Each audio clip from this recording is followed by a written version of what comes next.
আজ আমরা জানব নবী হজরত মুহাম্মদ সাল্লাল্লাহু আলাইহি সাল্লামকে নিয়ে কিছু সহজ ধাঁধা প্রশ্ন। নবী হজরত মুহাম্মদ সাল্লাল্লাহু আলাইহি সাল্লামের পিতার নাম কি?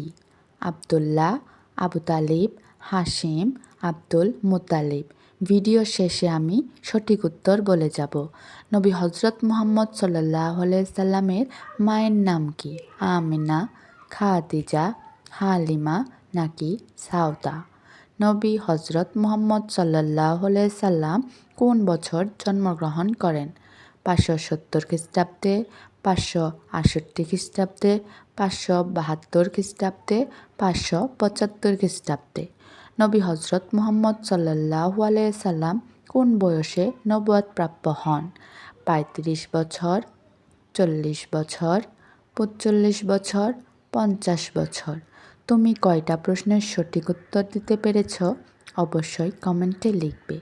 চলো দেখে নেওয়া যাক সঠিক উত্তর কী ছিল। তার পিতার নাম ছিল আব্দুল্লাহ, মাতার নাম আমিনা। তিনি জন্মগ্রহণ করেন 570 খ্রিস্টাব্দে। তিনি নবুয়ত প্রাপ্ত হন 40 বছর বয়সে। আমাদের চ্যানেলটি সাবস্ক্রাইব পাশে থেকো বন্ধু।